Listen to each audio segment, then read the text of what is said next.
Man sanna fil islami sunnatan hasanatan, siapa yang membuat tradisi yang baik, falahu ajruha, dia dapat pahalanya, wa ajru man amila biha, dan orang lain yang melakukannya selama tidak bertentangan dengan Quran dan sunnah. Dalam riwayat wa yattakhidhu an-nasu sunnatan, dan orang anggap itulah sunnah, dan apabila diubah mereka kata ada mungkar, ni mungkar. Riwayat kata bila diubah dia kata ghuyirati sunnah. Woi, orang dah ubah sunnah, kawan ni ubah, benda ni sunnah, benda ni agama, kawan dah ubah. Halo semuanya, assalamualaikum warahmatullahi wabarakatuh. Berjumpa lagi dengan saya Merreact TV. Oke, apa kabar hari ini? Mudah-mudahan kabar daripada Anda semuanya semoga baik-baik saja. Seperti biasa, buat Anda semua yang baru berjumpa dengan channel ini, please subscribe terlebih dahulu, like, komen, dan share pada video ini. Seperti biasa teman-teman, jom di video kali ini kita mengaji kepada dua ustadz, yang dimana satunya adalah Ustadz Abdul Somad dan yang satunya adalah Dr. Maza. Ini dua-duanya memiliki sudut pandang yang berbeda yang berkaitan tentang bid'ah teman-teman ya. Ini oke, kita simak saja seperti apa isi kandungan dalam video ini. Oke, seperti biasa saya Merreact TV. Sebelum kita mendengarkan ceramah kali ini, jom kita istiqomah membiasakan diri berselawat terlebih dahulu bersama-sama kepada baginda Nabi besar Muhammad sallallahu alaihi wasallam. Allahumma shalli Muhammad wa ala ali Muhammad. Mudah-mudahan beliau kelak senantiasa memberikan pertolongannya kepada kita semua, senantiasa memberikan syafaatnya juga kepada kita di yaumil qiyamah nantinya. Oke, seperti apa videonya? Jom kita simak bersama-sama. Let's go. 3. Kan Rasul bersabda kullu bid'atin dhalalah Wa kullu bid'atin dhalalah wa kullu dhalalatin finnar. Hadis ini kata Imam Nawawi hadisnya umum. Umum ya. Tolong belikan saya ayam. Tolong belikan saya ayam. Ayamnya umum.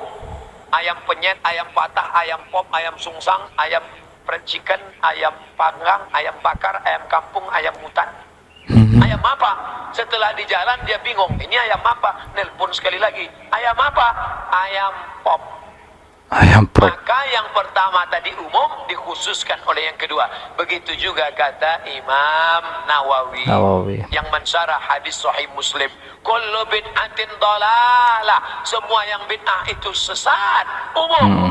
Tapi kemudian dikhususkan oleh hadis man sanna fil islami sunnatan hasanatan, siapa yang membuat tradisi yang baik, falahu ajruha, dia dapat pahalanya, wa ajru man amila biha, dan orang lain yang melakukannya selama tidak bertentangan dengan Quran dan sunnah. Berarti boleh ya mendefinisikan bid'ah hanya dengan 5 jari. Kalau tidak dilakukan Nabi, bid'ah. Kalau sudah bid'ah masuk neraka. Dolalah. Begitu pembahasannya, nanti kamu bisa memasukkan sahabat Nabi dalam neraka.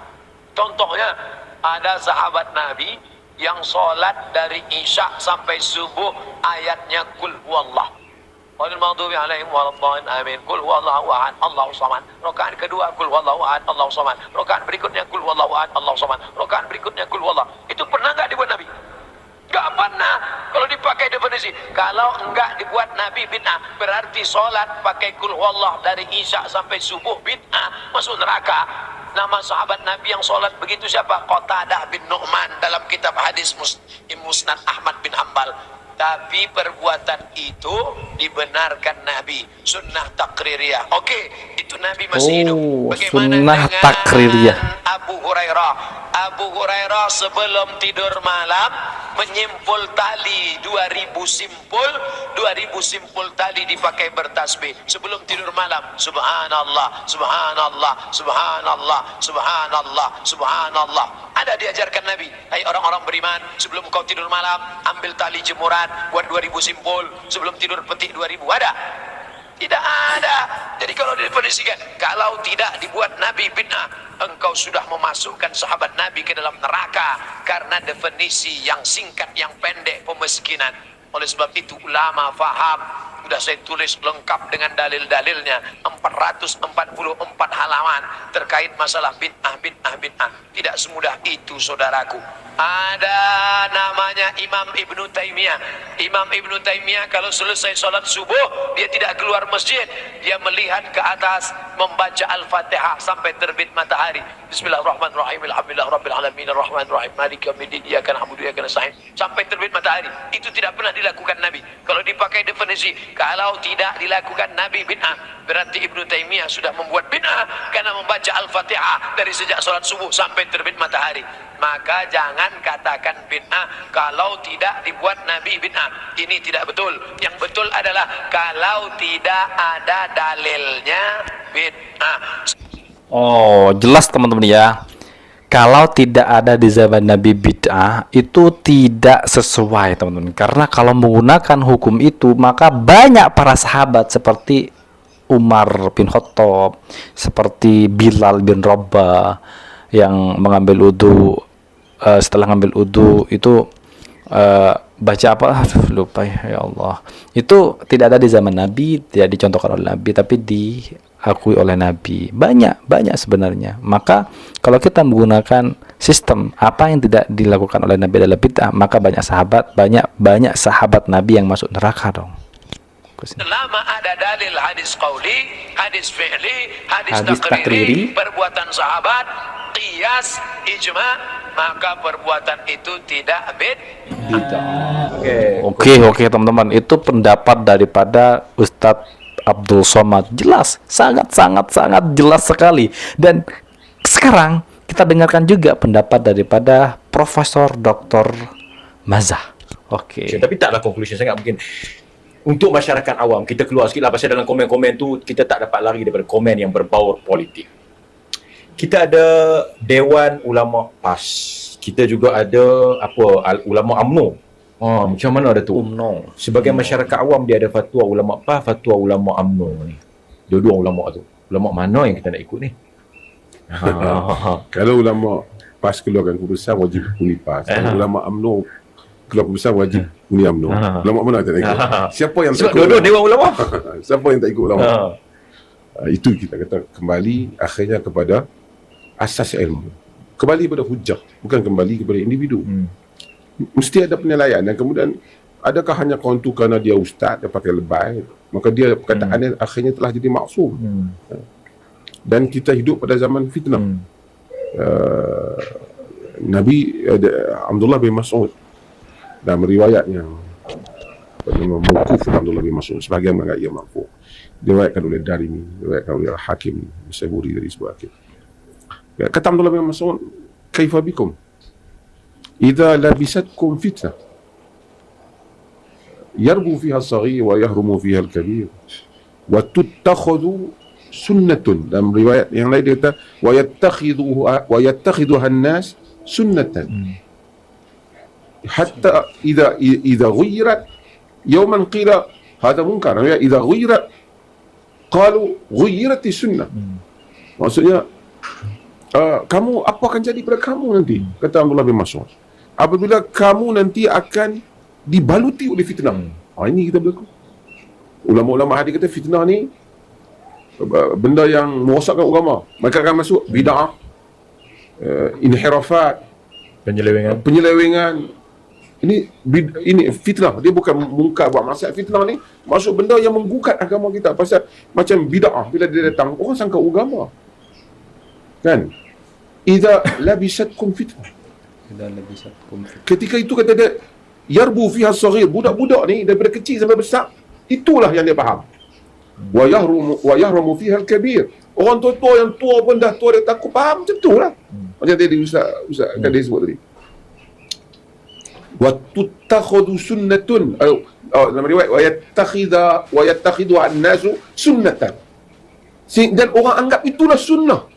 Dan apabila diubah, mereka kata hadza munkar, ni munkar. Riwayat kata bila diubah, dia kata ghuyirati sunnah. Oi, orang dah ubah sunnah, kawan ni ubah, benda ni sunnah, benda ni agama, kawan dah ubah. Benda tu akan berlaku sehingga kita akan keliru. Orang tanya Abdullah bin Mas'ud, mata yakun dzalika ya Abu Abdurrahman, bila benda seperti itu? Kata Abdullah bin Mas'ud, idza qallat ulama'ukum wa kathurat qura'ukum. Jadi ini kan, apabila ramainya ulama, apabila sikitnya ulama kamu dan ramainya pembaca kamu. Sebagian kata baca Quran, sebagian kata baca buku, tak faham apa. Kan? Wa qallat umana'ukum wa kathurat umara'ukum, dengan berbagai riwayat. Sikitnya orang yang amanah, ramainya orang yang masuk politik. Umarak lah orang yang terlibat dengan pemerintahan. Wal tumisatid dunya bi'amalil akhirah wa tufuqqiha li ghairi din wal tumisatid dunya bi'amalil akhirah. Orang belajar supaya alim bukan kerana agama. Dia belajar agama tapi bukan kerana nak khidmat agama, sebab bila jadi ustaz ni dia lain ustaz senang, modal elok lah. Orang lain kena pergi meniaga baju ayat dia baru 1 jam besar, 1 jam baru dapat apa dia. Ustaz mai sembang bawa hadis palsu ya RM300. Kan? Wa tufiqqiha li ghairi din, orang belajar agama. Pasal apa ambil belajar agama? Tengok ustaz senang lah. Tengok dia pun naik mewah-mewah lah. Han jadi ustaz lah. Wa tufiqqiha li ghairi din. Wal tumisatid dunya bi amalil akhirah. Dicarinya dunia dengan amalan akhirat. Nak cari dunia tapi modal dia akhirat. Modal dia agama. Kalau suruh orang beli satu barang, kata barang ni saya tak mau. Kena abang, yang ni makanan sunnah. Saya telah jampi. Saya telah jampi. Padahal ialah asas tu mungkin ada sunnah, tapi dia punya campuran yang dia buat tu. Wal tumisatid dunya bi amalil akhirah. Itu adalah benda yang akan berlaku walaupun riwayat ini mauquf kepada Abdullah bin Mas'ud. Tapi kelihatannya macam marfu' pada Nabi, mustahil Abdullah bin Mas'ud tahu benda nak mai ke depan ni. Tapi ini adalah fitnah yang sedang kita hadapi. Benda yang bukan sunnah, wa tutakhudhu sunnatun aw wa yattakhidhuha an-nasu sunnatan. Benda ni manusia, benda yang bukan agama ni, amalan-amalan tadi ni, kenduri arwah semua telah cuba dianggap sebagai sunnah. Bila kita ubah, dia kata ghayiratis sunnah. Nah, riwayat dia kata hadza munkar. Hampa munkar. Jelas teman-teman ya. Apa yang dikatakan Dr. Mazza yang berkaitan tentang bid'ah. Bid'ah itu tidak ada bid'ah yang masuk kategori sunnah. Jika ada ustadz yang mengatakan bid'ah itu masuk kepada kategori sunnah, berarti dia adalah fitnah besar. Ustadz tukang fitnah. Berarti apa yang disampaikan oleh Ustadz Abdul Somad termasuk salah satu fitnah tuh. Mengarang-arang akidah, mengarang-arang sunnah yang dimana benar-benar tidak pernah dicontohkan oleh Nabi. Jelas apa yang disampaikan Ustadz Abdul Somad, apa yang tidak dicontohkan oleh Nabi adalah bid'ah. Jika kita berpegang teguh pada itu, maka banyak para sahabat yang masuk neraka.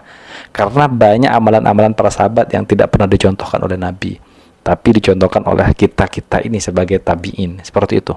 Tapi bila berlaku, kata dia, idza qallat ulama'ukum. Nah, sebagainya idza zahabat ulama'ukum. Bila ulama dah tak ada, yang ramai tu apa? Wa kasurat qura'ukum. Sebagai khutbah hukum. Sebagai riwayat khutbah hukum. Penceramah ramai. Penceramah yang ramai. Yang tu yang pakai semua ni baru ceramah baru 10 muka surat kitab Imam Syafi'i baca faqih mazhab Syafi'i. Allah. Masya-Allah. Baru jumpa cerita apa kononnya bagi orang makan kenduri arwah dengan tafsirannya lah. Bagi yang nak bagi. Menguasai. Padahal punyalah banyak berdenang-denang kitab dalam mazhab Syafi'i, segala mazhab lain yang telah membantah kenduri arwah. Kan? Tapi hak yang sunnah tu, yang jiran bagi makan pada keluarga si mati tu, dia tak nak bela pula. Yang tu Yang tu dia tak mau. Yang tu pula dalam kitab mazhab tu lagi jelas. Dia tak mau. Kalau kita ubah bagi benda sunnah, dia kata hampa ubah amalan agama, hampa lebih pandai ke? Ini realiti yang berlaku.